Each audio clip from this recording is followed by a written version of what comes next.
My name's Peggy Campbell. I am part of the Board of Trustees at APU, have been here for about a decade, and I can tell you it is a huge privilege, and more than that, a deep joy, to serve on that body of men and women. There are about almost 30 of us who are responsible by virtue of our title trustee for stewarding, guarding the mission of this university, which, as you now know well probably, is the development of scholars and disciples who will go out into the world equipped to make a difference for the kingdom. This afternoon we have a great, maybe 90 minutes or so together. You're going to be hearing a little bit more about this university that you explored by virtue of the books and so forth that preceded the selection of APU for your student. You'll be hearing, in addition to what you already know and looked for in scholastic excellence here at APU, you'll be hearing more about the area of faith integration into the classroom, and we have our Dean of the School of Theology, Bobby Duke, with us, alongside of Dr. Paul Kack, who is the director, executive director of our Faith Integration Office. A concerted commitment from those folks to make faith integration happen. You'll also be hearing from one of the most enthusiastic people I know about globalization perspective for your student, Matt Browning from the Center for Student Action, will be here to tell you a little bit about the day that you might have your student call and say, I'm going to Nepal next fall. Just kidding. No, not really kidding. Might happen. Also hearing this afternoon from Keith Hall, who is the executive director of the Office for Academic Success. So hopefully you'll be encouraged to know that that is our commitment, not only by verbalization, but by an intentional group of men and women, outstanding folks who are committed to that. And then also, because you are indeed now part of the family that is APU community, before the day is out, we'll be hearing from Christy Hawkins, who serves with the Office of Parent and Family Relations. And she's going to make sure that before you leave, you feel encouraged in being a part of that body. I was going to start by saying maybe we should just stand up one last time, because you'll be sitting for a little while. And Stacy, you can shoot me if this takes too long, but just for 1 second, I have met Vladimir and Sharon and Lori and Ephraim, but why don't you just for 2 seconds meet someone you haven't met before, another parent or family member, and then we'll call you back to attention.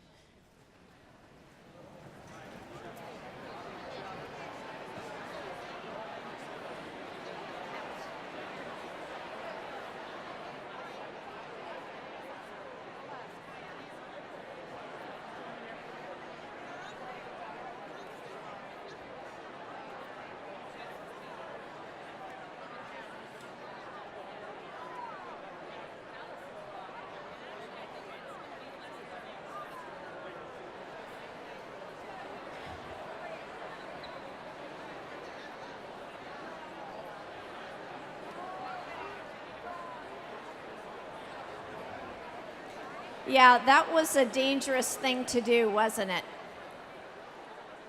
So thank you for being convivial. This is a place of verve. Not too long ago, maybe 2 days ago, this auditorium was filled with faculty, staff, administrators, and trustees who filled the room with the same kind of sounds that you've just heard, and we're so grateful for the excitement that is these days. There is one person who has been a part of the fabric of APU for almost 40 years. And I am so thrilled to introduce you now to Dr. Terry Franson, who is Senior Vice President for Student Life. There is no one who cares more deeply about your student than Terry Franson. So would you welcome him with me this morning?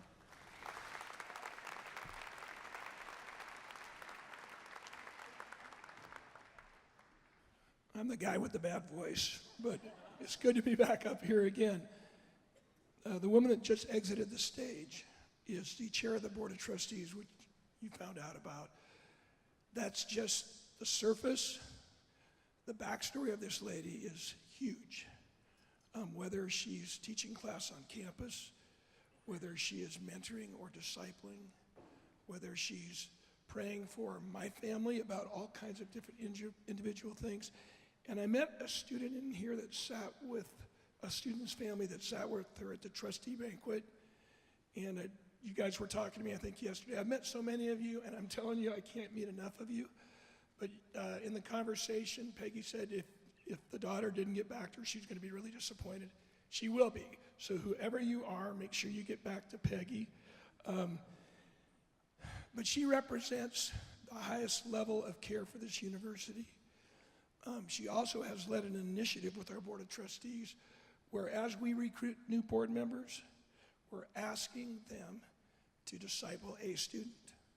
And you can imagine the Board of Trustees at a school like APU, they're very, very busy people. But that effort is so symbolic of the mission of the transformation of disciples and scholars to bring the love of Jesus to the rest of the world.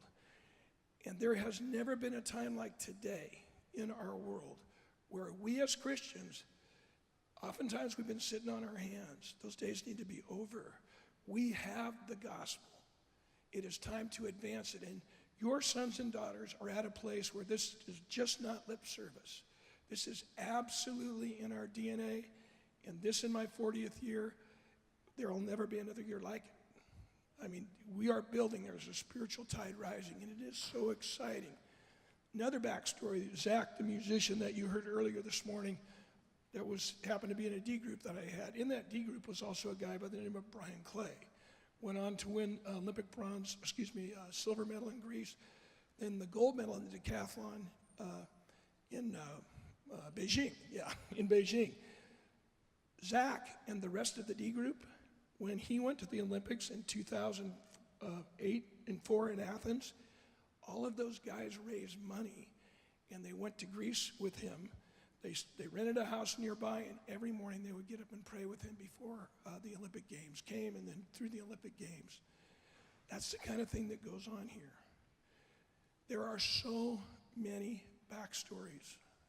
And again, when you have a president that leads the discipleship group, recent research Gallup did 2 years ago, they surveyed 30,000 recent college grads all across America, whether it was Stanford, Yale, APU, wherever it was. Of those 30,000, 80% of them said that the biggest miss in their education is they didn't have a mentor.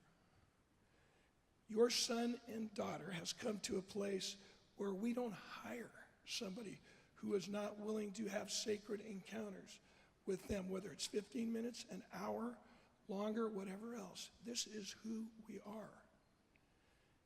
The APUs of the world have to rise like never before. Like never before.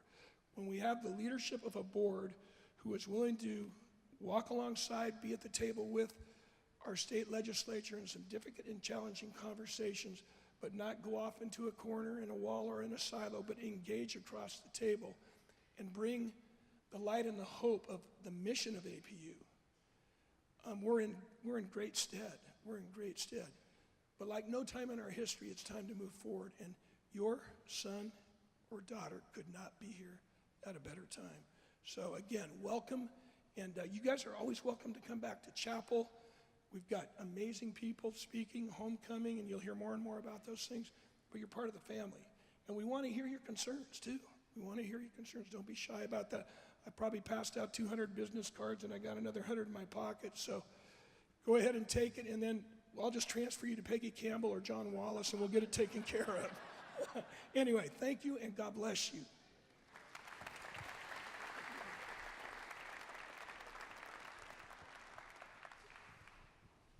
Good afternoon. My name is Paul Kack, and I direct the Office of Faith Integration at APU, and I'm here with my friend Dr. Bobby Duke, who's the Dean of the School of Theology. Bobby and I started on faculty the same year we're starting our 12th year, 2006. We started as assistant professors at this place. We've grown into positions of leadership, and our areas kind of collectively, we want to share with you today, reflect the two sides to the coin of APU's distinctive Christian education. We want to help you understand what happens inside the classroom. You're hearing the passion from Terry about all the ethos and the beautiful things that happen and the relational connections and the opportunities to serve and to be served that happen outside the classroom. We want to talk to you a little bit about what happens inside the classroom in the various classes that your students will take.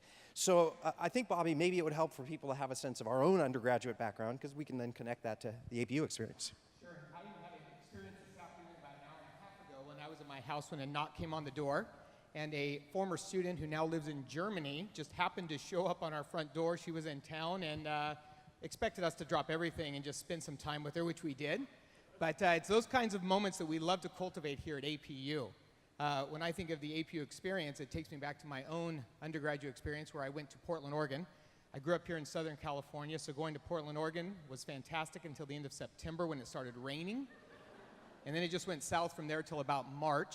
But I went to a small Bible college, and Paul and I's stories are quite different when it comes to our undergraduate experience. I went to a college which was about 500 students. Everybody there was going into some full-time Christian ministry. So it was one where we didn't have these vast liberal arts opportunities like we have here at APU, but over the years, as I eventually went on to grad school in Jerusalem and then on to UCLA, and then had my opportunity to teach here at APU, I saw how beautiful it is to partner with a world that it has God first, but also has all of these various liberal arts where we can change the world, whether we are a social worker or a nurse or a teacher or a doctor or so on. So I didn't go to a Bible college. I went to a Cal State University of Northridge. Anybody? Anybody? Ooh, thank you. Okay.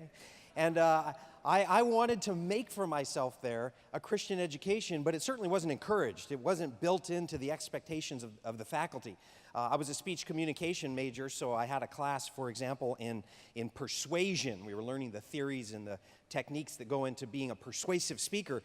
And we were asked to do a paper on a great leader in history who modeled this. So people are picking Ronald Reagan and Margaret Thatcher and Martin Luther King and these kinds of people like Winston Churchill. I was thinking, what about Charles Spurgeon? Now, Charles Spurgeon was a great Baptist preacher in the late 1800s in England, would preach to thousands without the aid of amplification, and he was very persuasive, of course, and I wanted to learn more about him. I went and met with my professor. Would it be okay if I looked at this? She had no idea who Spurgeon was. How could she deny me? It was something I was interested in, and I had a chance to do what we now call faith integration, taking the theories of persuasion and taking the ideas of Spurgeon as a preacher and as a rhetorician and figuring out how those things wove themselves together. So I didn't get the Bible training at all except for some very secular religious studies classes, and you got immersed in the Bible at Multnomah. Yeah, absolutely. And what we like here at APU, and as Paul and I have even talked about our own journeys, is that we're very much in a middle space here from our two backgrounds. We have the best of both worlds of having an incredible liberal arts undergraduate experience that your students will probably dabble with different majors throughout their time here. We would like that they start year one and just progress very nicely through 4 years, but some of you will get those phone calls later in the year that says, hey, I began as a psychology major and now I'm a communication studies, of which then you'll get out your calculator and start figuring out what that change may have meant. But in this world where we have liberal arts, but taught from a Christian perspective, is amazing. During your students' time here, they will take a required set of Bible and theology courses. They will include church history courses. They will include various courses to help them be better thinkers. They'll have a general Old Testament class, a general New Testament class, and others. But it's all with the goal of having a deep theological commitment that they then can live out in all of their specific disciplines. For me, my background is actually Hebrew, Aramaic, and Dead Sea Scrolls. Well, just looking at Dead Sea Scroll fragments is not that exciting unless you know what's on those fragments. So I recently gave a talk to a large church down in San Diego where I put a large picture of the fragment from the great Isaiah scroll. If any of you are familiar with Dead Sea Scrolls research, but I zoomed in on one verse where it talked about caring for the orphans and the widows. I said very much that I care as a Hebrew person, if you're a Hebrew student, that you know how to read that in the original. But if you're a general APU student, I care more that you're going to graduate and you're going to care for the orphans, the widows, the students, the people in your hospitals. And that's what our whole goal is with our Bible theology curriculum. In a minute, I'll mention John Wesley, but while you're on West Campus here, you might see our John Wesley statue that's here on West Campus. It's over by the entrance to the Duke building. No relation to me. I was asked early on during my time here at APU, how are you related to John and Marilyn Duke? I said, I've actually never met them. They said, well, then how did you get your job here? I said, UCLA PhD, and they said, well, I like USC. No, just kidding. Okay. But it's one where that John Wesley statue, a quote I always tell my students, John Wesley says, an ounce of love is worth a pound of knowledge. Now, we are going to give your students a whole lot more than a pound of knowledge. We're going to give them tons. But the goal is to really make that one where whatever discipline, they're going through the lens of their biblical, theological, philosophical formation and through their faith integration and other classes to really make a difference in this world. Yeah, I love that what Bobby's faculty helps do here is to ground our students in a commitment to scriptures, a commitment to Christian thought, a commitment to thinking Christianly and Christian wisdom. But then they go into all these various other areas. Not all of the students, of course, are going to go further like Bobby did in studying the scriptures at graduate levels. Not all of them are going to go into ministry. We see all of them as ministers, and we're preparing each and every one of them to serve, but in the context of their profession, in the context of what they're learning in their discipline. So this idea of faith integration for us at APU and the APU classroom is really based on two big ideas, two sort of assumptions. One is that all truth, all accurate representations of reality, all goodness, all beauty, all right ways to do things in the world or in a profession are God's. He invented this stuff, the way the world should work. He also knows how things aren't supposed to be, and he's provided some explanation and some insight for that in the scriptures. But he's also provided that in other places, and we love that we can choose to learn from a whole variety of people in modern and ancient history, and some of them who don't come from a Christian perspective, but they've thought well, they've thought deeply, they've done a good job in their research, in their science laboratory, in creating their art. They've done it in such a way that we can draw insight from them. The second premise, then, is that this is hard work.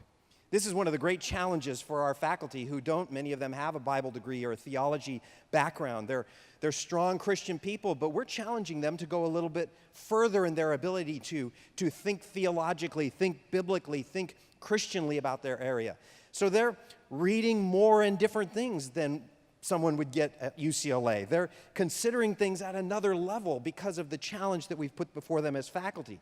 How do these things get discovered? And then how do I create ways to help my students to dig more deeply into this subject? How do we find opportunities to create debate in a way that would allow each side to come into better understanding and even dialogue between one aspect of knowledge and another aspect of knowledge?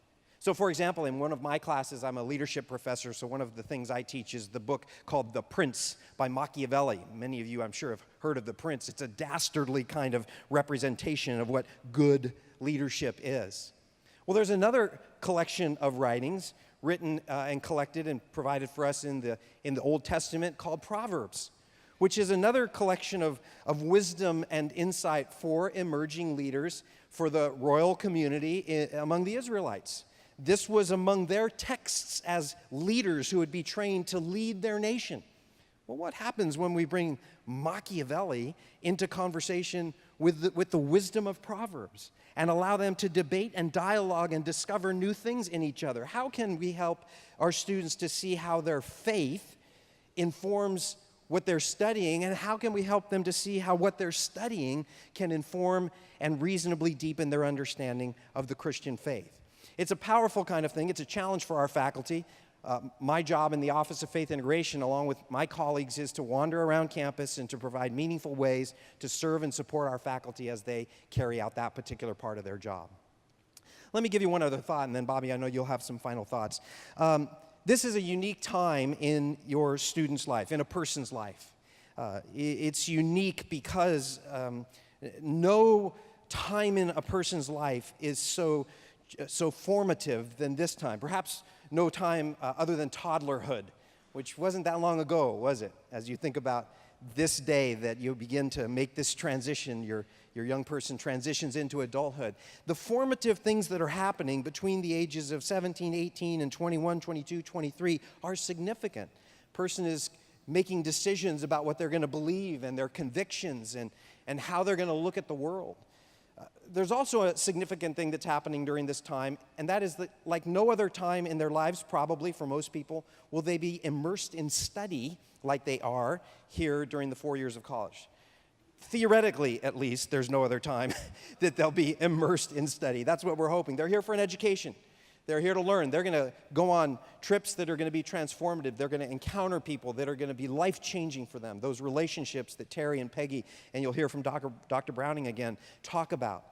But they're in a place where they get to go deep into areas of knowledge that maybe they'll never do before. And our faculty, I want to tell you that you are putting your students, you're entrusting your students into their hands. And we trust our colleagues. I was sitting there with you last year. My son is starting as a sophomore this year. I put him in the hands of the faculty, the 400 or plus full-time and 400 or more adjunct faculty who are committed to this kind of distinctively Christian education. We say that we want to make difference makers. The Apostle Peter said, prepare your minds for action. Not just prepare for action, prepare for a job, prepare your minds for action. And our faculty intend to do that in gracious and challenging and strategic ways as we prepare them to be difference makers for the kingdom. And as Paul was saying, it's that desire that all faculty have to be difference makers. I mentioned John Wesley earlier. One of the ways John Wesley looked at as he was reading Scripture was looking through the lens of reason and experience and tradition. We know that in a room like this we have scores of different traditions that people are bringing to the table. I had a mother several years ago who actually called me out of the blue and said, you know what, I would like my child to have their Bible theology classes waived while they're here at APU. Well, I kept the conversation going. I was like, why is that? She said, well, my daughter teaches children's Sunday school class at our church every Sunday, so she gets a lot of Bible, so she probably doesn't need these 18 units. Well, I had to step back and have a little bit of an education experience, just like we're doing here, of the fact that, these are academic classes that are focused on academically and scholarly looking at issues that have influenced the church, influenced our readings of Scripture, and so on. But it was one where I realized that family's coming from a unique tradition. There's other families in this room that are coming from very, very different traditions. But I think we all can be in agreement that over these next 4, hopefully not 4.5 or 5 years, over these next 4 years, your child will be shaped in a way that when they leave this campus at graduation, they will be ready to say, I didn't just get a major, I've been given a life ministry. About a year and a half ago, I spoke at baccalaureate right on this stage, and I challenged all the students in the room not to look at what they're doing through the lens of, well, I just got a major to get a certain type of job to make a certain amount of money. I walked through my own family's history of the fact that my first year here at APU, our now 10-year-old twins were born, and it was because of a group of nurses in the neonatal ICU that my boys are still alive today. There's nurses who are changing lives. I moved on and talked about our family's experience with foster care here in Los Angeles County. I said, social workers change lives, especially the social workers. My wife and I can now tell which social workers have faith commitments just by the way they interact with us and the way I see them interacting with their fellow coworkers.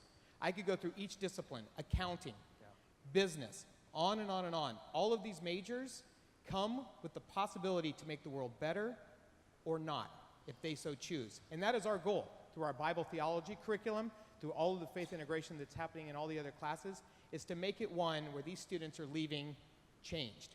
I want those students to come knock at my door randomly on a Saturday morning saying, hey, I'm back in town, clear your schedule.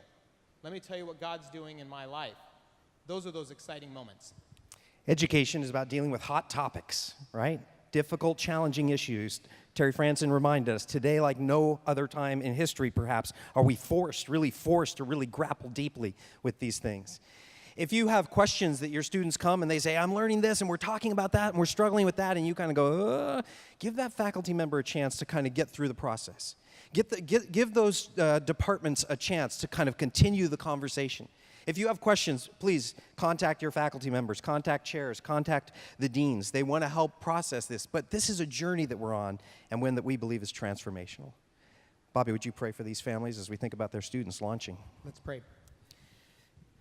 Dear Lord, we thank you for this time together, this sacred moment of coming together and in some ways handing the baton with students leaving the care of their families and coming into classrooms and majors and others where they're going to be shaped and molded in ways that they're going to be sent out into this world to be difference makers. I pray for each family in this room that you will just give them special grace.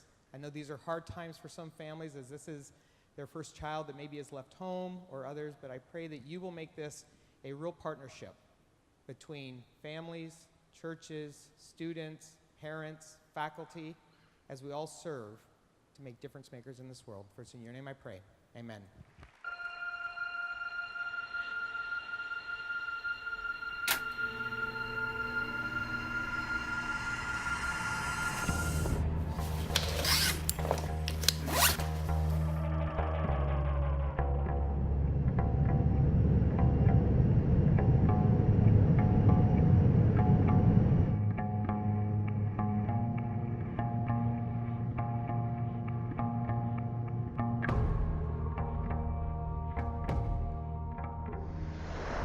You know, I had to abandon the American dream a while ago because I realized I'm going to die someday. I don't want to sit on my deathbed at the end of my life and say, I wish I would have done something differently. I wish I would have done something that really reached out to people and really cost me everything. I think this process will cost me everything. In the first years, when our school was young, a majority of the students packed their bags and left. Leaving behind their own dreams, they found themselves in forgotten places of the globe. Many chose to never return. Quite honestly, I'm scared. I'll look you straight in the eye and tell you I stopped just short of saying, why aren't we doing these things? We take a look at Palestine, we take a look at Darfur, we take a look at inner cities here in the United States, and somehow we're able to look the other way. Why can we not let the gospel interrupt our lives?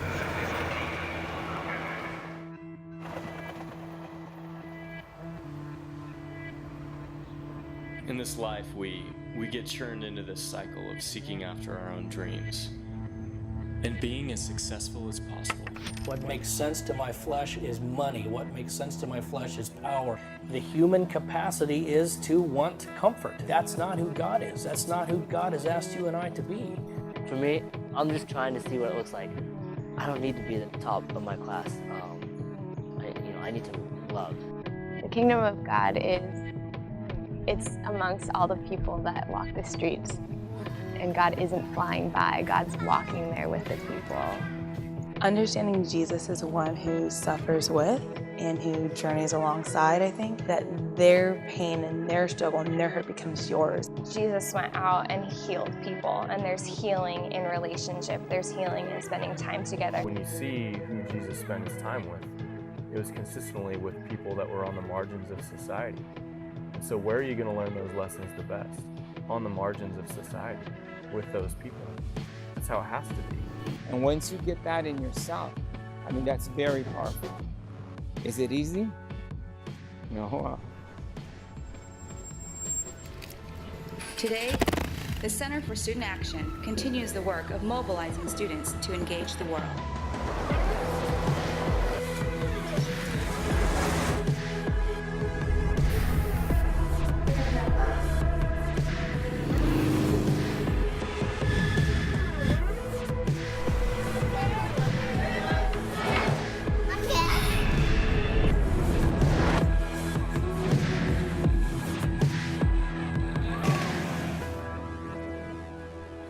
The life of Jesus and I see action.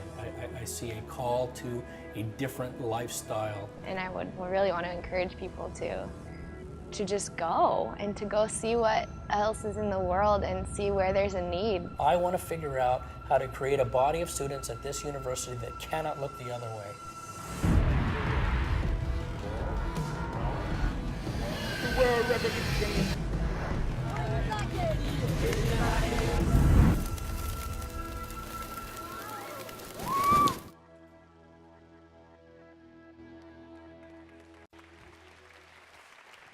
Good afternoon.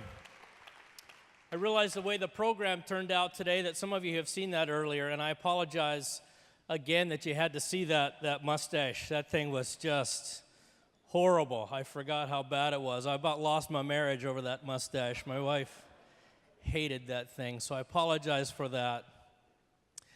But again, I meant what I said. We put that together quickly, but and it got edited, but I meant what I said. I want to create a body. I believe that we have a unique opportunity at a God-first university to figure out what it means that we will not look the other way, that we will talk about difficult things, that we will put our faith into action. When I was blessed to be able to start the Center for Student Action 5, 6, 7, 8 years ago now, it really was around that. I camped out for a solid year in James, the end of chapter James, and the first part of 1 and last part of 1 and first part of 2, where it talks about an active faith. Don't just be hearers of the word. And then it moves into the royal law. What does that look like?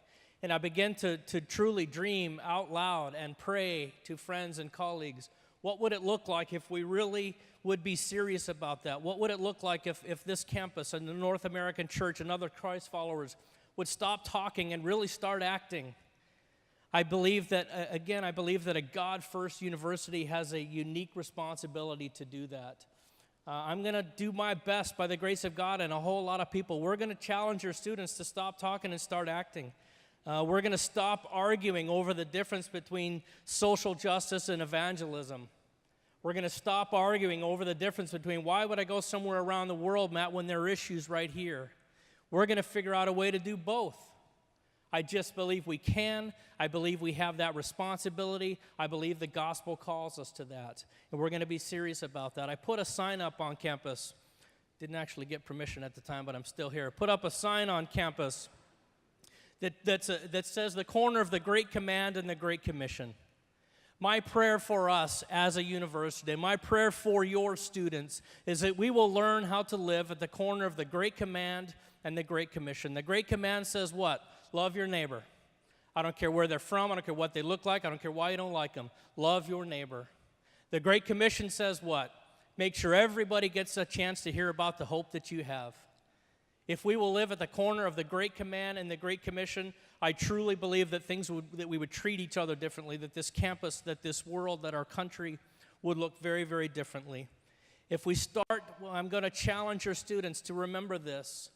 If we will start with a clear understanding that we have been bought with a price, and the one that owns us gets to use our lives for His glory, I think everything changes. I will not give your students a map. I want to give them a compass. I'm going to talk with your students regularly, maybe not in that language, about the difference between directions. A map gives us directions, but a compass says this is what is true. A compass says if I will pay attention to these things, the clear, simple, radical claims of Christ, then I will know how to act. I will know where to go. I will know how to spend my time and my money and energy.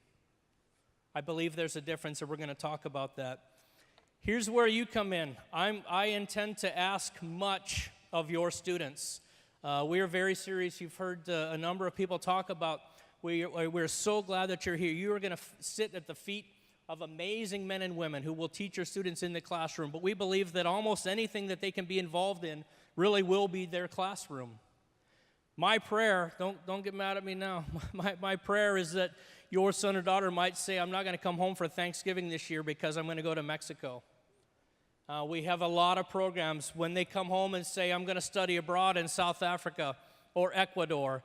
I hope that you'll support them. I know it will be hard. In fact, I'm feeling your pain as I think about it right now. My daughter should be starting this semester. She's a freshman. She's actually deferred that. She has had a heart for India for many, many years. And she's going to move. It's funny. I'm sorry. I don't know where that came from. She's going to live in India for the first 3 months of this semester. She should be here, but she has chosen to work with the lowest of the lowest class in India, and she will be here in the spring. So while I say that to her, I say the same. Glory to God. Glory to God that I didn't get away with her biggest vision, right? But it's funny how God works. For all of the times that I have begged your students to go somewhere around the world, well, guess what? Now it's here. But I do pray that they will come home and they will say, I'm going to study at one of our campuses in South Africa or Ecuador or somewhere around the world. We hire the faculty there. They sit at the same feet. They sit at the feet of people who have been selected by us for their faith integration abilities and so on. I pray that maybe they'll come home next summer and say, I want to go. We're working on 35 different countries that we'll be in next summer for students to have an opportunity to come alongside good work that is already happening in those places. I do not send students around the world to fix things. I send the students around the world to be learners, to see what's taking place already in the world. I believe that that is a form of discipleship. I believe that that is a form of active faith. I'm going to ask your students to live in Los Angeles, to work here locally, to help little kids in soccer programs, and on and on and on. The simple point is this, that we do believe that we have a responsibility to have an active faith. We take that seriously here. I'm going to challenge your students regularly, and I hope that you will support them. I hope that you believe that we are a community of disciples and scholars. And I want our students to be changed, and I want our students to cause change. I believe that when we put our faith into action, we become relentless in our desire to actually do what Christ asks us to do. I think that everything changes, and that's what I'm going to ask of your students, and I hope that you'll support us in that. Thanks so much.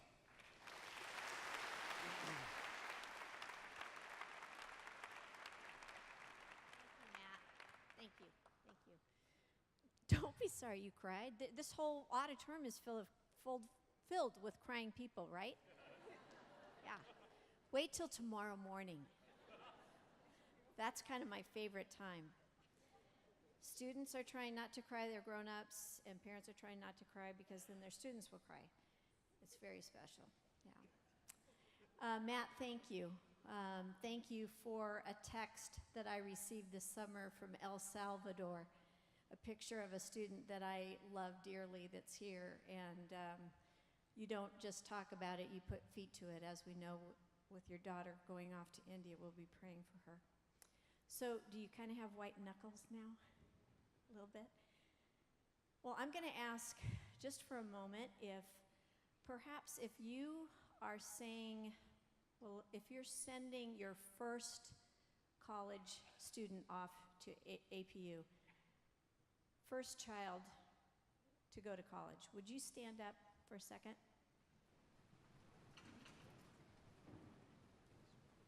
Wow. God bless you. Now, would you veterans stand alongside of them? Thanks. That was a good way to get everybody to stand for a second. You can be seated, but just be mindful of those with whom you are seated.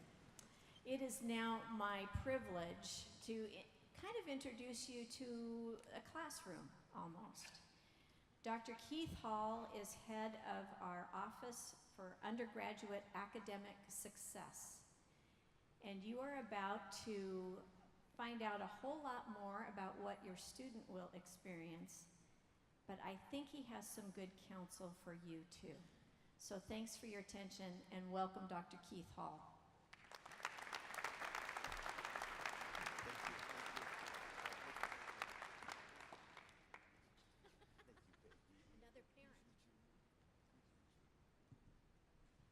Well, good afternoon. Let's try it again. Good afternoon. Yeah, it's great to see you. I'm sorry. I'm on the side of the stage just chatting like I'm not supposed to be on stage. So my apologies for that. Listen, I am so thrilled to be in your company. Hey, can we express some major APU love to Peggy Campbell and her leadership, as well as everybody that you heard from this afternoon? Can we just give them a huge round of applause? Come on.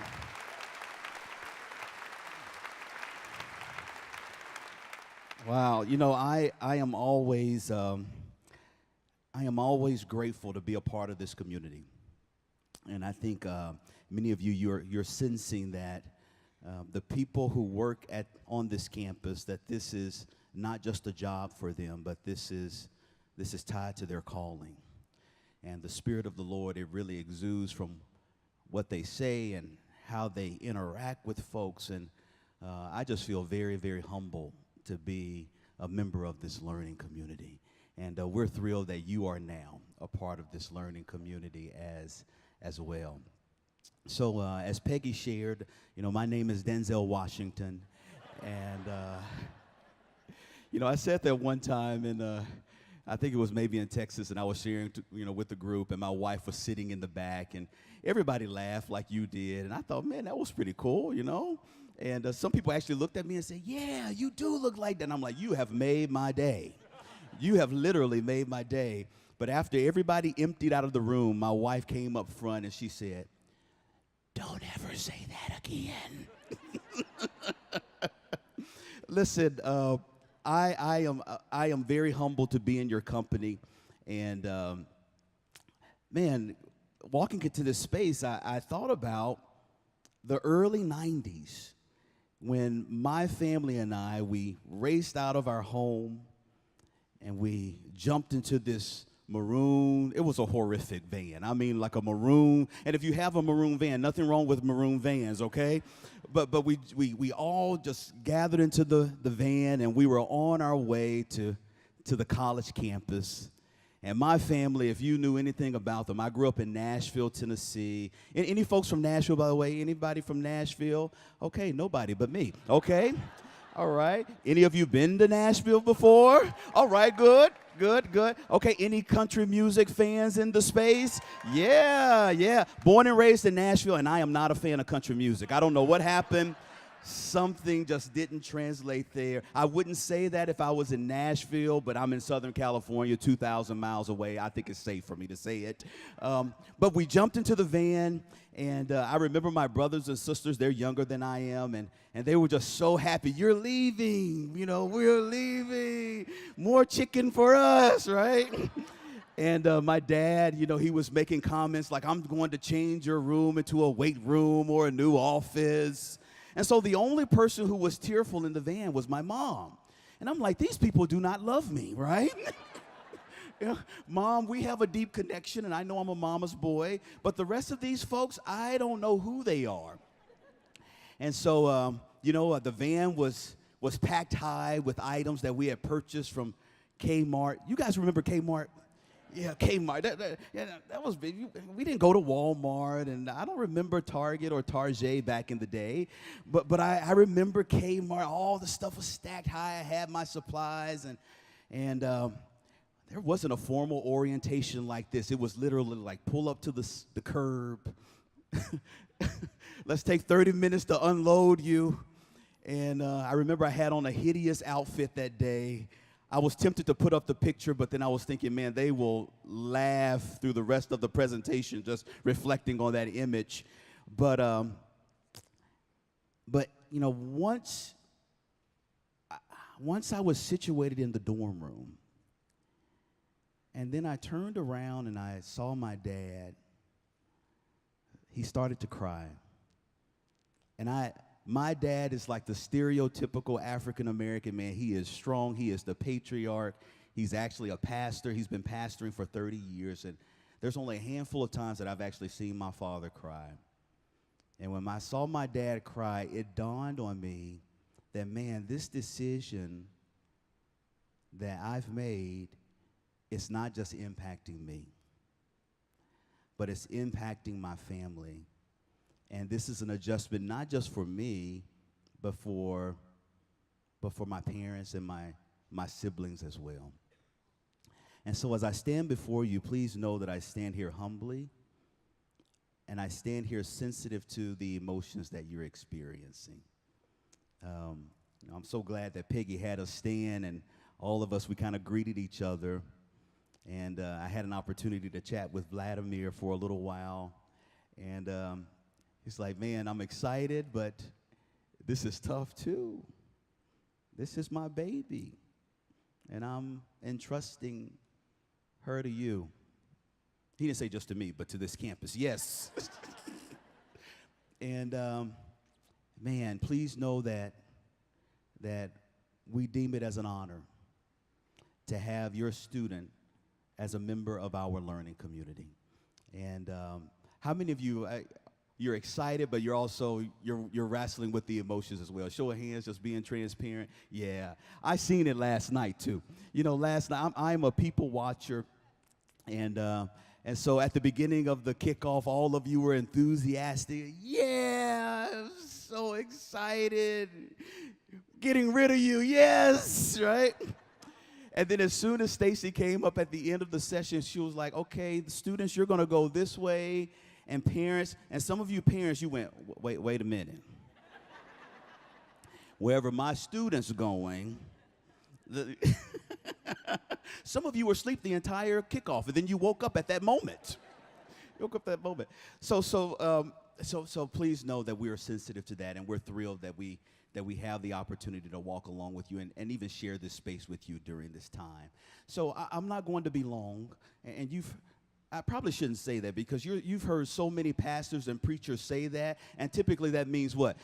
Another hour, right? And I assure you it will not be. And then you're looking at me, you're like, African-American guy too? Stop stereotyping, by the way, all right? Stop. Son of a pastor, 2 hours maybe. No, I assure you, I will get through this very, very expeditiously. But we just want to share with you just a few thoughts that are tied to your students' experience. And you know this better than I do. You know, your student is definitely embarking on a journey that's going to entail a lot of change. And so how do we best support them in the midst of all the transformation and all the movement and the shifts that are happening? Sometimes it's internally. Sometimes it's regarding a major. Sometimes it's regarding their spiritual formation, or maybe they're expanding their faith and their theology. Sometimes it's their interest. And so how do we best support them in light of that change? So let's talk about that a little bit this afternoon. If the remote, if it cooperates with me, why don't I just say next slide then? Next slide. Perfect. So something that you've been hearing pretty frequently across campus is our expanded definition of student success. And so we feel like, you know, considering the ethos of our campus, our values, our cornerstones that we operate from, and Dr. Wallace did an excellent job communicating them last night, that yes, we want our students to thrive academically, we want our students to thrive socially, we want them to thrive emotionally, but we also want them to thrive spiritually. I mean, that is a key tenet of their learning experience. And so we call it holistic student success. On some campuses, they are content with just evaluating GPA and persistence rates. For us, that is not enough. We do not want your student just to survive their college experience. We want them to thrive. Everybody shout thrive. Come on, say it with some energy. Everybody shout thrive. That's what we want for your student. That's what you want for your student. When you call your student next week and you're saying, hey, what was your classroom experience like? You want them to say, it was awesome, it was great, it was energizing, it was frustrating, I was angry. You want all that. You're like, yes, but did you enjoy it? Are you thriving? And they say, yes. That's what we want. That's what we're paying for. Yes. We want your student to thrive. Listen, it's all too often, I've talked to some students, not students here at APU, but at institutions I worked at previously. I would ask students, you know, right before commencement, if you had a sentence or if you had a couple of words to describe your college experience, what would it be? And students would always respond this way: I finally made it. And so it's that expression of exhaustion. And we don't want that. We understand the experience is going to be rigorous. It's going to stretch your student. But at the end of the day, we want them to feel this sense of aliveness.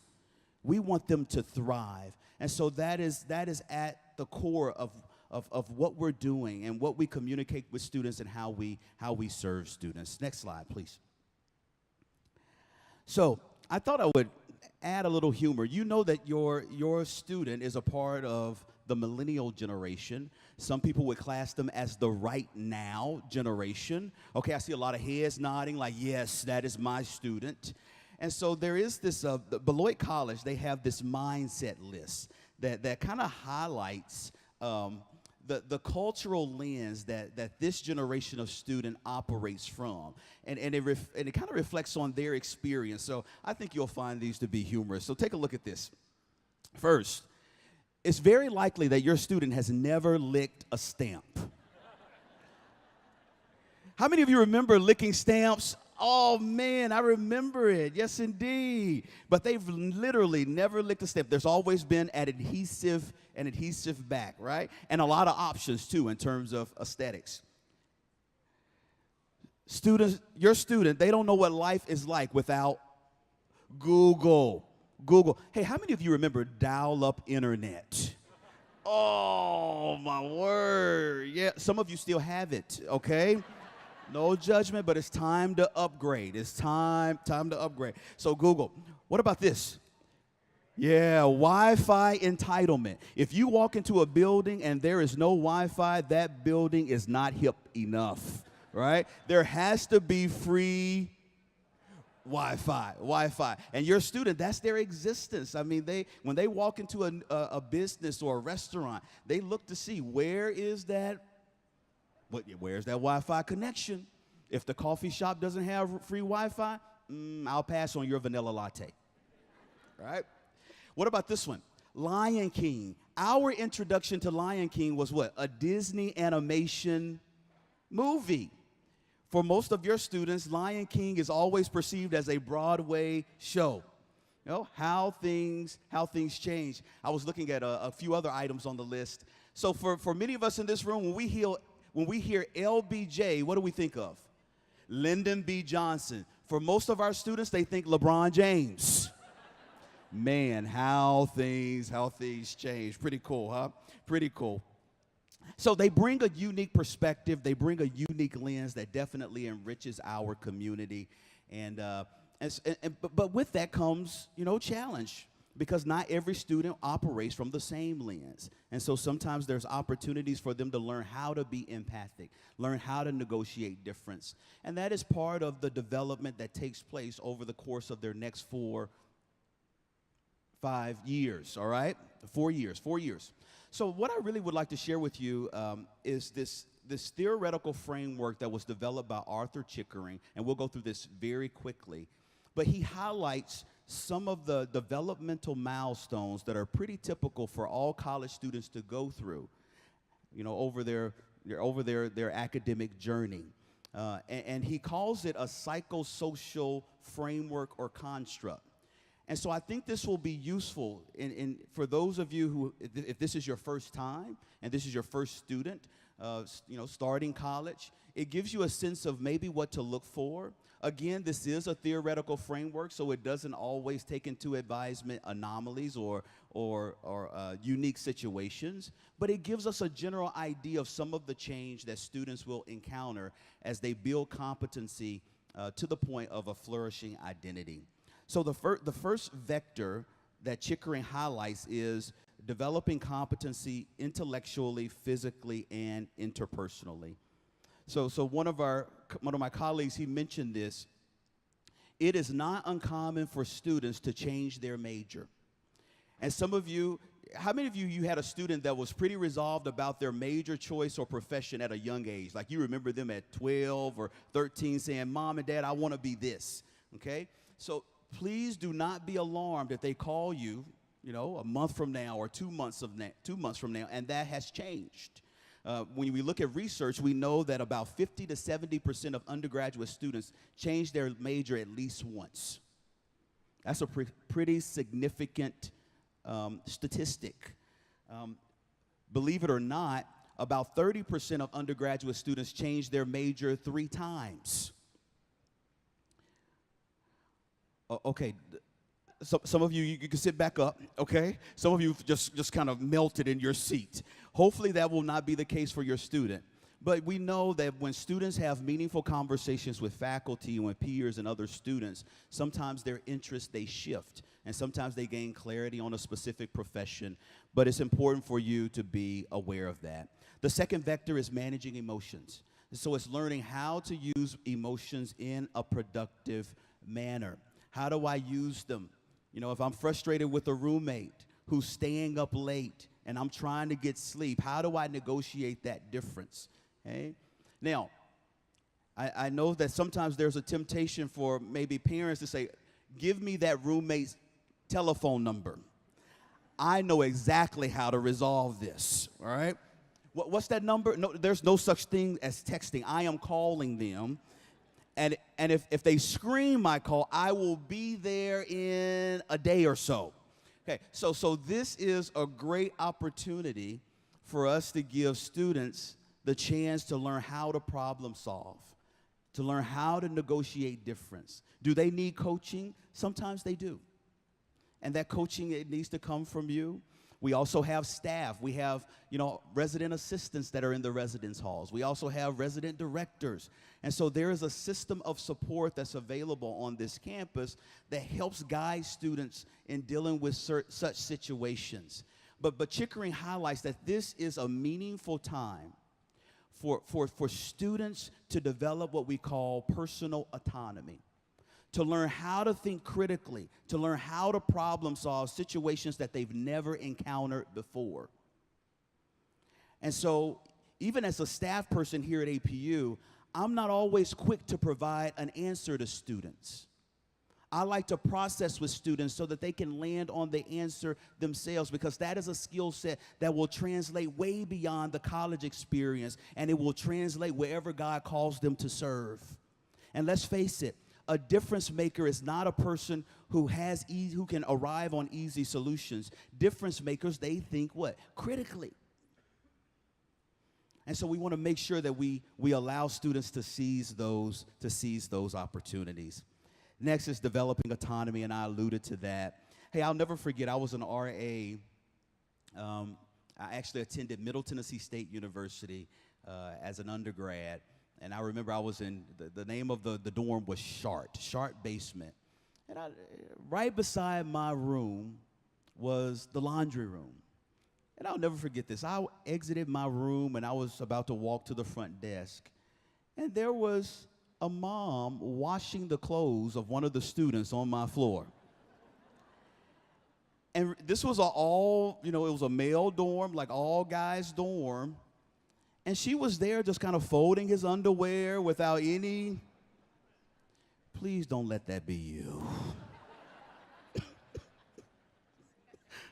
All right, I'm sharing this on behalf of your student, and I know it's nothing but, and she was so kind, and she even had a tin of cookies for the guys on the floor, but that was probably the most difficult conversation that I ever had.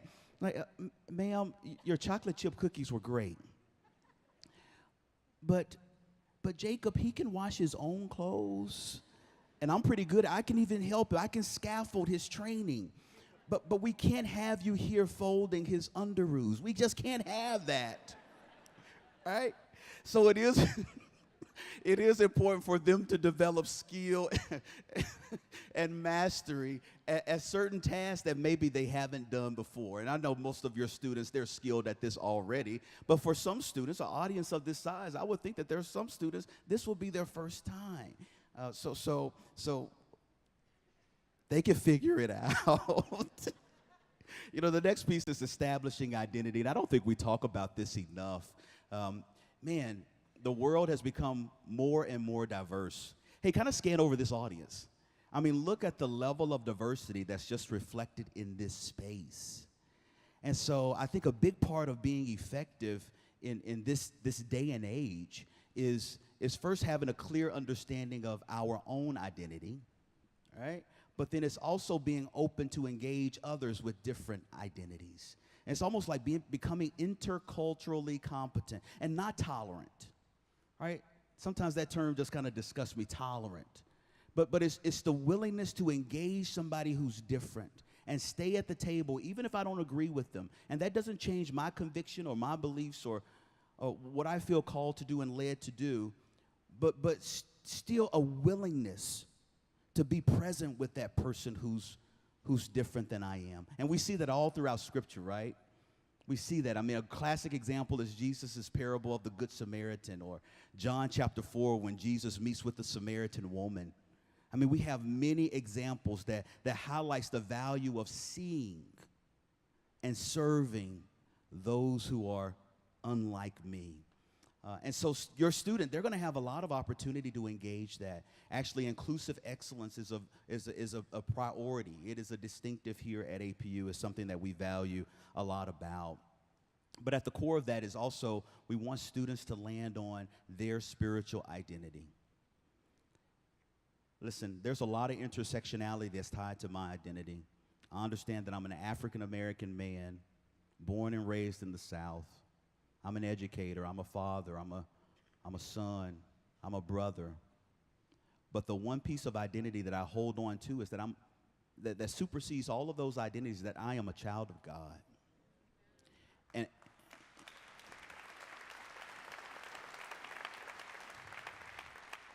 that doesn't compromise or negate other forms of identity that's tied to who I am.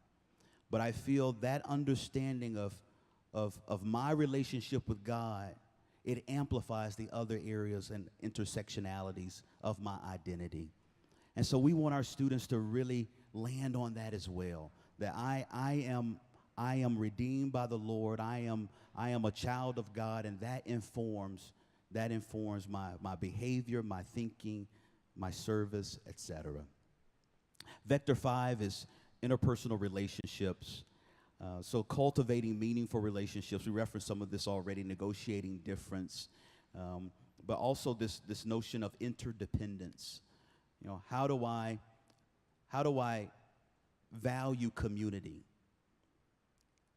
Not just independence, but how do I, yes, I'm developing personal autonomy, but how do I live and learn with others as well? And so that's a big piece that Chickering gets at. The sixth vector, and we're almost there, is developing purpose. And so it's really landing on vocation. And so it's making decisions that are aligned with one's calling. We're very fortunate to have on our campus a Center for Career and Calling that takes this very seriously. Actually, our executive director of the center and the other divisions that are under his purview is here. Phil, take a stand. Everybody make some noise for Phil Brazil. We appreciate his leadership for Career and Calling. Now listen, please do not bombard Phil at the end of this saying, hey, my student needs to meet with you like 5 minutes from now, all right? So it is a process, and it's not just central to Phil's office. Other faculty and other units on campus collaborate to help students land on their vocation. So it is a collaborative effort, but we're grateful for his leadership. And then the last vector is establishing integrity and this space of maturity.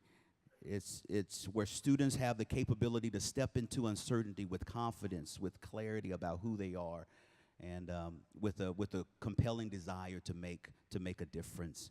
And so those are the vectors. So one question I would like for all of you to process, maybe in pairs, and we can do this just 60 seconds. You know, in light of some of what we talked about and some of the shifts and the changes that will happen in your student's life, what role does family play in the process? What role do you play? I mean, obviously the relationship is going to change a bit. Dynamics will change a bit. But one thing that we want to emphasize during this session, even though your student is living on a different campus in a different space with different people, we want to be as emphatic as we can be in saying this. Your student still needs you. I'll never forget last year I was mentoring a student, and we were talking through a challenging situation that she was dealing with on campus, and she had her phone on the table, and quickly, you know, the phone buzzed, and it was a picture of her mom, and she said, "Oh, that's just my mom," and I said, "That's your mom right now?" I said, "Girl, you better answer that phone." And she picked up the phone, and she talked to her mom for, a minute or so. Before long, the mom was on speakerphone. And so we were just having a conference together. But I saw the energy and the light in my student change just from that conversation with her mom. And that student became hopeful. And I'm thinking, man, that conversation that student had with her mom over the phone was way more productive than anything that I probably could have done in that moment and what she was going through. And so please know that your voice, it rings loud and clear, and we're grateful that we get to partner with you over the next 4 years with your student. But do me a favor, turn to the person beside you just quickly, and what role does family play in the process in supporting students? Just real quickly, take 60 seconds and chat with the person beside you, quickly.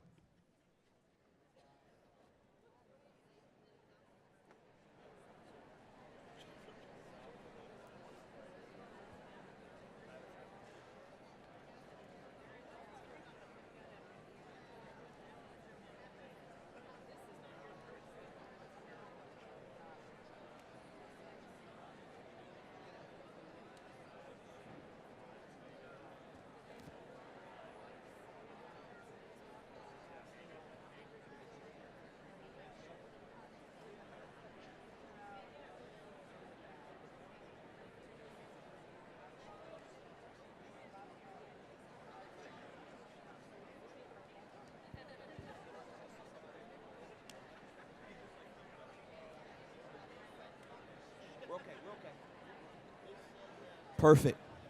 Thank you so much for sharing. Thank you so much for sharing. So here are a couple of thoughts.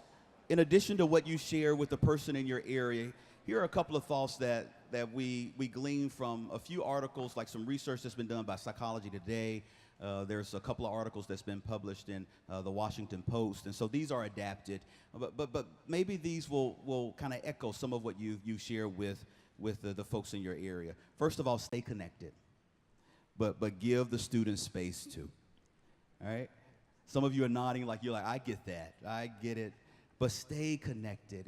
If send those text messages, send those cards. Hey, nothing communicates love like a card, does it? Yeah, I love, even today, like my parents, they live in Middle Tennessee, and when I go to the mailbox and I see that my mom's written me a letter, it does something to me. And I'm over 40 years old, and I'm like, man, I feel like I'm a teenager again. So there's something special about communication and correspondence that we receive from those that we dearly love. So feel free to continue that. If your thing are cookies or whatever, send it. We have students that race through our center, and they come in. I kid you not. I'm going to tell you why I'm telling you to send it, because we get to taste it. I'm telling you, because our students, they're so gracious. I mean, they just can't keep it to themselves, and they want to share with everybody in the community. And so they race through the center with a tin of chocolate chip cookies. This good-looking specimen, how do you think I got like this? Huh? This is from a lot of cookies and biscuits and families showing up and saying, hey, would you like to join us? And you think that it's just you being courteous, but I'm like, yes, I will join you. Are you paying? Oh, of course I'm joining you. But stay connected. Your students are going to love that, and that gives them so much life and so much energy. The second piece is this. Please ask questions, but not too many. No. When we ask questions, we express our concern. We want to know what's happening. How are you changing? Right? Who are you becoming? Who are your friends? Tell me about your instructor. Right? Yeah. Don't just stalk their Facebook page. No, I didn't. Okay, I'm sorry if that was you. that caused a rise in somebody, right? No, but please ask questions, but use discretion in that. You got it. Next, share counsel, but please don't infringe on their ability to think critically and to be able to problem solve the situation on their own, because that will, in the end, serve them very, very well, very, very well. And the last one is this, expect change. And so if that student calls you and says, hey, I really want to go to South Africa next year. You're like, you never wanted to travel internationally. But I do, Mom, I really do. I saw this guy with a terrible mustache. His name was Matt Browning, and I just got to go. If there's a way that you can support that, I know your student would appreciate it. Listen, you are awesome. Hey, give yourselves a round of applause. You're great. I can feel it from your spirit. You're great. Again, we're thrilled that we get to partner with you. One last piece that I want to share with you: APU is a strengths-based campus. Any of you familiar with the Clifton Strengths Finder? Any of you ever taken that resource before? I hear some hand claps. That's awesome. So we are a strengths-based campus, and we are very intentional about sharing the assessment with students. We want students to gain clarity on the resources that God has deposited within them, and this is one of the main reasons why. You know, when students step into different spaces, whether that's in LA County or overseas, or as they step into their vocation or their calling, we want students to have clarity on their level of capacity.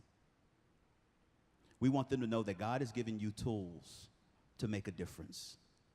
That we're just not talking about that, but we want you to hone in on the unique qualities, the unique talent that God has placed within you. And we want you to be committed to leveraging that as a difference maker. Not after you graduate, but now. But now. But now. So I'm going to bypass all this. You've seen this thriving construct, and I want to be gracious. I want to be considerate of your time.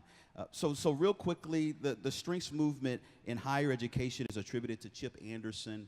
I love this quote by Chip. A strengths perspective recognizes that every individual has resources that can be mobilized to achieve success in many areas of life. Donald Clifton asked this question. He said, what would happen if we actually studied what is right with people? Isn't that a countercultural question? Because our natural inclination is to look for what? Wrong. Actually, look to the person beside you and say, hey, what's right with you? That's even weird coming out of your mouth, isn't it? It's weird because you've been checking them out. You're like, man, those socks are really wrong, dude, right? That hairstyle. But it is an orientation, it is a philosophy, it is a paradigm that we really want students to take to heart. And as they step off of a plane and they track the land of maybe Guatemala, we don't want them to initially look at the people and the place and say, what's wrong? We want them to start by saying, what's right? How do I affirm that? How do I build on that? How do I collaborate with that to do God's work?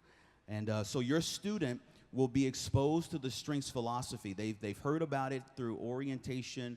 They've probably heard a little bit about it during this weekend, but they'll definitely hear about it in a meaningful way in their GE 100 course. Many of you know it as first-year seminar. All of your students will be prompted to take the assessment to discover their top five talent themes, and then they'll have some meaningful conversation that's actually led by the Noel Strengths Academy. We literally have a division on campus that's committed to advancing this movement and this work in higher education. I want you to know higher ed professionals from all across the country, and I'm talking about Baylor, University of Florida, University of Alaska Anchorage. They literally come here to APU to be trained and to learn how to share this perspective with their students, with their faculty, and their staff. And your students, they're getting the best of the best when it comes to strengths education. And there's a host of opportunities for them to have touch points with the philosophy over the course of their academic journey. So here's some research that was done, that was conducted by Clifton.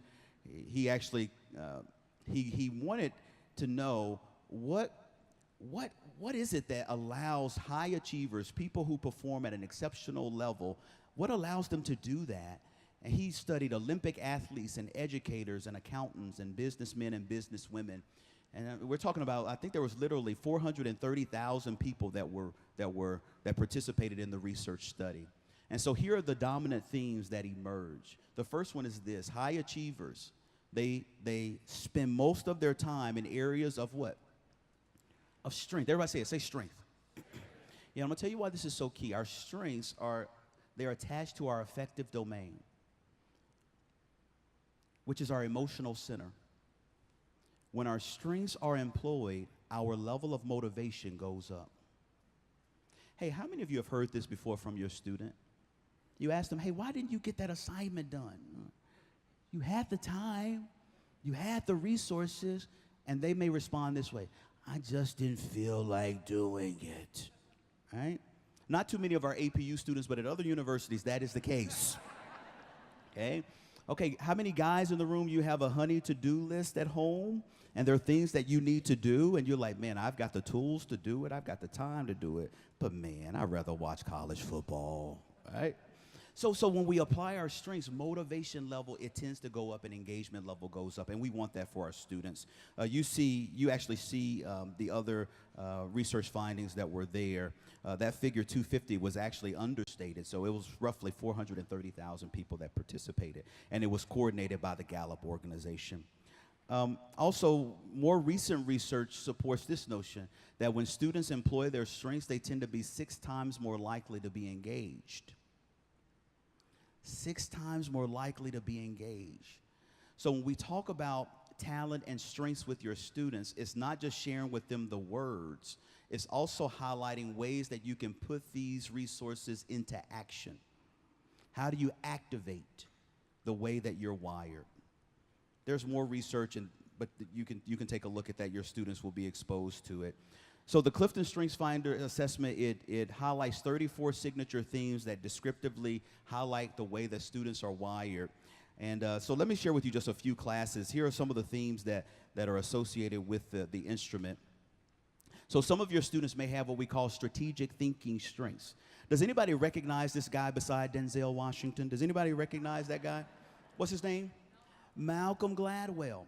He's a well-respected social scientist. Some of you may have read some of his books like Tipping Point or David and Goliath, Outliers. They're New York bestsellers. The first thing that you probably notice in this picture is Malcolm needs a comb. Right? You're like, dude, your hair is just everywhere. Even when I was talking with him, and I only had like 5 minutes with him, but I was having a tough time looking at him in his eye. I kept looking at his hair and I'm like, I'm supposed to be an expert on this stuff. What's right about you? Not your hair, but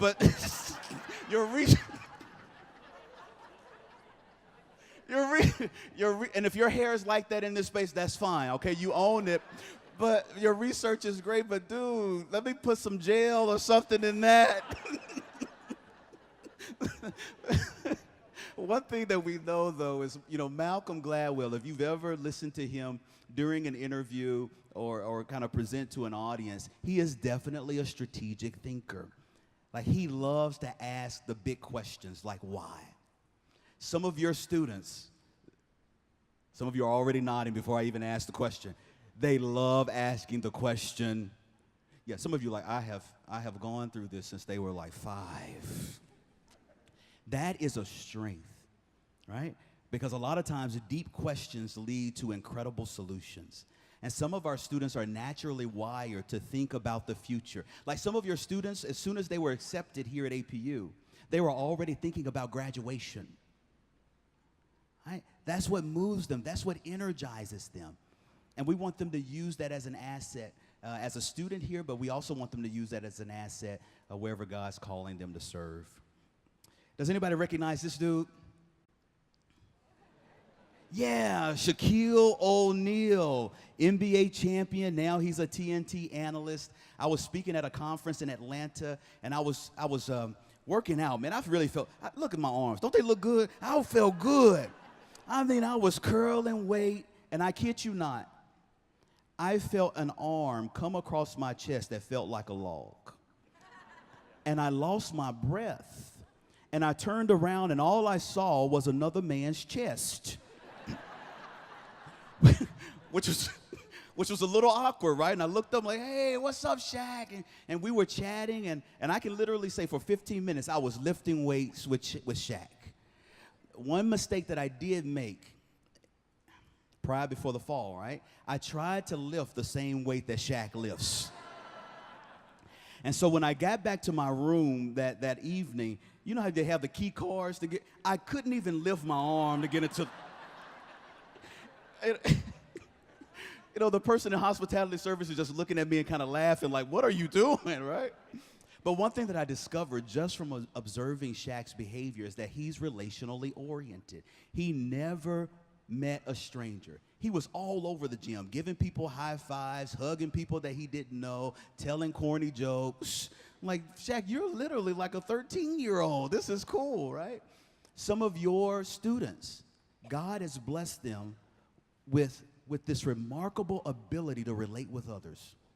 And you've seen it. You've been in Target, or excuse me, Target, and they just strike up a conversation. You're like, do you know that person? No, I just met him. You're like, girl, who are you talking to? But they have that natural proclivity, that natural inclination. And so that is definitely a tool that can be used in the kingdom. So some of them have relationally oriented strengths, and they'll learn about the specific strengths that they have. Does anybody recognize this guy? So that's Kenny the Jet Smith. He was an NBA champion with the Houston Rockets, played with Akeem Olajuwon. The little guy in the picture, that's my son. Isn't he a good-looking guy? He gets his good looks from his mom, man. Good-looking guy. Hey, one of my son's top strengths, and some of your students, I know this is probably one of their strengths, he has the strength of competition. Some of you are like, oh, Lord. All right? My son loves to win. I'm going to tell you how much he loves to win. I remember when he was young, we would eat at the dinner table together, and all I would hear was the fork hitting the plate. Clink, clink, clink, clink, clink. And I looked up, and my son had his whole meal in his mouth at one time. I beat you, Mom and Dad. Like, dude, if you don't chew and slow down. And, hey, how many of you know that once you become a parent, your weekends are kind of gone? Yes? So I discovered that, and I had one Saturday, earmarked just to sleep in. I remember those days when you were in college, you slept in until like noon and 1 o'clock. You remember those days? Those days are gone, right? But my son, I was sleeping, I was in a good position, and I felt someone breathing on me. And I kid you not, my son was like this, face to face. I opened my eyes, and he was there, and this is what he said to me. I woke up before you, Dad. I said, boy, if you don't get out of my room. Listen, what I'm getting at is our talents and our strengths. This is the way that God has designed us. We can't turn it on and off, but we have to learn how to use it productively. Your student, they will be in meaningful conversations about this. And so we're really excited about the journey that they're embarking on. We're really excited about the gifts that God has placed within them. And we're happy that this is a vital part of our learning community. So I love this thought. High achievers know their strengths as a carpenter knows his tool, or as a physician knows the instruments at her disposal. They can call on the right strength at the right time. And then I love this final thought, and then I'm out of your way. This is actually coined by Eric Ease in his book, Shape. Discovering your gifts is not the ultimate goal, but using them to bless the lives of others, it is. And I think you probably hear this common thread and theme through most of our conversations. Yes, we want your students to be knowledgeable when it comes to their major of choice. We want them to know discipline-specific content. But we see it as absolutely vital for them to couple that with their faith, with their giftings, with their influence, with their talent, with their network, with their resources, to do the work of the Lord. And we're grateful that you've entrusted your student with us. And please know we take that seriously. And it's our hope that at the end of their academic journey, they can say, man, I discovered aspects about myself that I never knew. And you know what, Mom and Dad? At the end of the day, I can say with sincerity, I can say emphatically that I thrived as a student here at APU. Hey, thank you so much for your attention. I appreciate you. Thank you.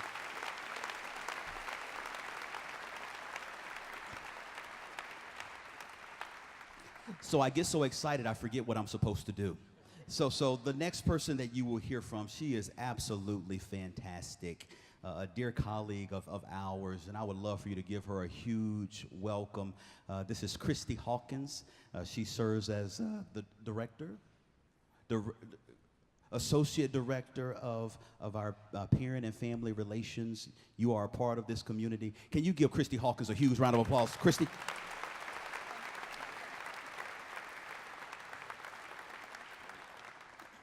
I promise I'm the last talking head. You're almost there, guys. I won't take much of your time.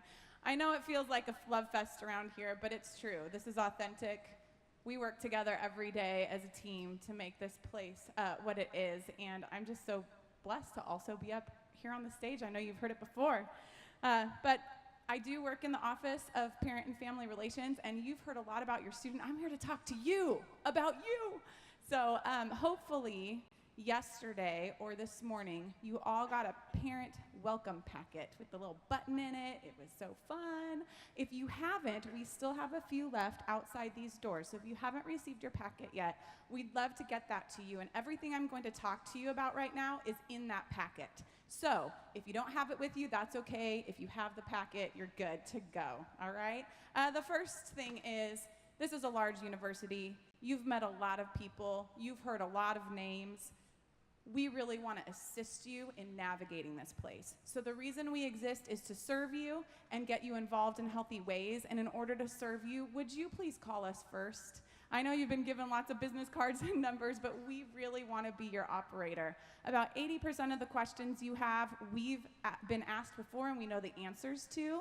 And so if you would call us first, we'll get you the answer quickly. And if we don't have the answer, we know the right people to get you to get the right answer the first time. So please don't lose our contact information. Feel free to call or email me at any time. We'd love to talk to you.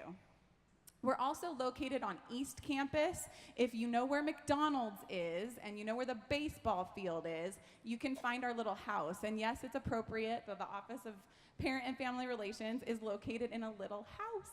So if you're on campus, we'd love to see you. Just stop in, say, hi, I'm a parent, and I'd love to come talk to you.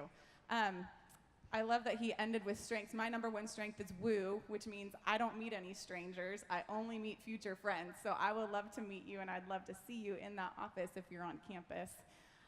All right, the next thing is you're going to start to receive a newsletter through email once a month, and you'll receive our first one in a few days, actually.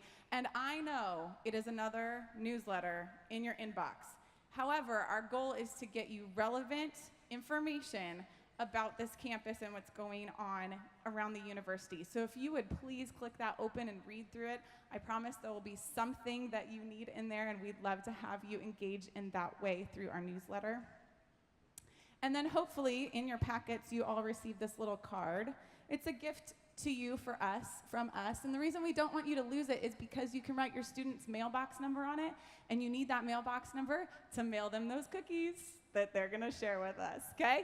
So that's how you mail your student mail. And then also you get 20% off of all clothing at the bookstore with that card for as long as you have it. It's both online and in person. So don't lose that little card. It's designed to look like a credit card so you can stick it in your wallet, all right? And am I talking fast enough? And we promise eventually your students are going to miss you after you say goodbye to them tomorrow.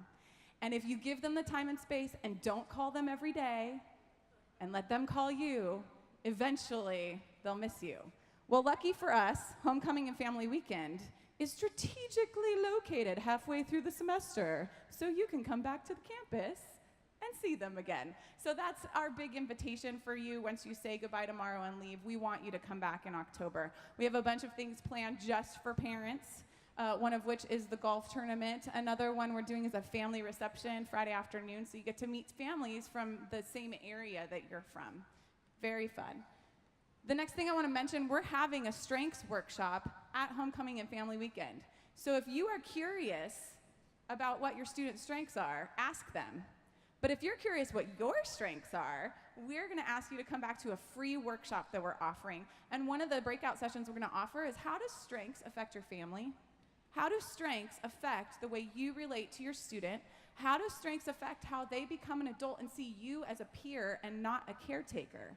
And that really changes the dynamic in the home. And so we're really excited about that workshop. So please come back for that and everything else. Mark your calendars, all right? And one last thing. In your packets, and we have extras outside if you'd like, there's an engagement card. Now, Keith encouraged you not to stalk your student on social media to try to find out what's happening with them, all right? That doesn't mean we don't want you engaged. We just want you engaged in healthy ways that create a partnership between the university and your family. And we have many ways for you to engage. In fact, you can come to the session after this to find out more. In the newsletter you receive, there'll be a big red button that says, Engage Today. And you can read through the whole list of ways that we're trying to engage parents and get you involved. So please join us. We'd love to have every single one of you and not know what to do with all of you. That would be a great problem to have. Like I said, my name is Christy Hawkins, and we are here to serve you. Thank you for your attention. I hope that was relevant to you. And we're going to, as John would say, land the plane now. So would you please welcome Peggy Campbell back to the stage. So I hope that you are encouraged this afternoon. Thank you for your patience going through all of that very informative and inspiring, too, information. In just a moment, we'll dismiss, but I want to remind you that following this first session for families is a second session. And so at 3:30, I believe, you will have the opportunity to head into some smaller sessions. And I looked with Phil at the list of those, and I'm shocked that you only have one choice, because there's so much on that list. Take a look and be sure to avail yourselves of that. Then this evening at 5 o'clock is the Cougar Family Festival out on the lawn here, and you won't want to miss that. I already told you tomorrow morning is a real blessing, so please be sure to be here for chapel. It'll give you a little idea again of what your students are going to experience all year long, but you will leave uplifted, I assure you. So I hope this afternoon has underscored in your heart and mind that your student is going to be surrounded by individuals who are convinced that these 4 years may very well be the most transformative years of your student's life. And so this is sacred territory. And we are glad that you are walking it with us. So would you stand, and I would like to benedict over you all as family of students at APU. I wish that I could name one by one the child that is represented by your family, because we see each student as an individual. As I pray, you fill in the blank. Father, we do gather with recognition that the journey has already been long and yet so short. And so, Lord, for the experience that is about to unfold, for this weekend, for this first week of school, for this first year at APU, for all of the friends and faculty and administrators, for all of the experiences from athletics to fine arts, music, wherever the path leads for this family's child. Lord, I pray your blessing on that student. And I pray that as these family members surround them, they will look forward to that glorious day when they come back here to cheer the one who walks across the stage and receives the diploma and then goes out into the world to be a person who makes a difference. In Jesus' name, amen. You're dismissed.